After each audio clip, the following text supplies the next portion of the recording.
মাঝে মাঝে আপনাদের সঙ্গে এই ছোটো ছোটো রেসিপিগুলো শেয়ার করতে ভীষণ ভালো লাগে। ডিম যেহেতু ভালোবাসি, তাই এই রেসিপিটাও মনে হলো আপনাদের সঙ্গে একটু শেয়ার করি। তো প্রথমেই আলু আর ডিম সেদ্ধ করে নিতে হবে। সেদ্ধ ডিম প্রথমে ভেজে তুলে নিতে হবে। ওই তেলেই সেদ্ধ করা আলু, হলুদ মাখানো অবশ্যই, দিয়ে ভাজতে হবে। তো আলুগুলো বেশ খানিকটা একটু ভাজা ভাজা হলেই এর মধ্যে অনেকটা পেঁয়াজ কিন্তু দিয়ে দেবো। পেঁয়াজটা কুচি করে নিতে হবে যাতে চট করে গলে যায়।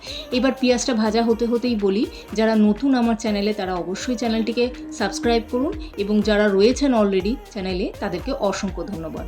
তো তারপরেই প্রত্যেক দিনের যে মশলাগুলো আমরা ব্যবহার করি, যেমন হলুদ, ধনের গুঁড়ো, জিরের গুঁড়ো, কাশ্মীরি লঙ্কার গুঁড়ো, লাল লঙ্কার গুঁড়ো, কিছুটা টমেটো সস, আর অবশ্যই স্বাদ মতো নুন চিনি দিয়ে ভালো করে কিন্তু কষিয়ে নিতে হবে।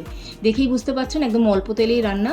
তার মধ্যে আদা আর রসুনটা দিয়ে ভালো করে একটু কষিয়ে নিয়ে জল দিয়ে দিতে হবে।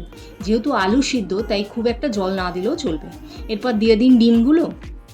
এইভাবে তো ডিম রান্না আমরা প্রত্যেকেই করি, কিন্তু ওই যে বললাম স্বাদ পাল্টানোর জন্য, তো বাড়িতে যে একটু ধনে পাতা থাকুক, কারি পাতা থাকুক, দিয়ে দিন। একটু হলেও তো স্বাদের পরিবর্তন হবে।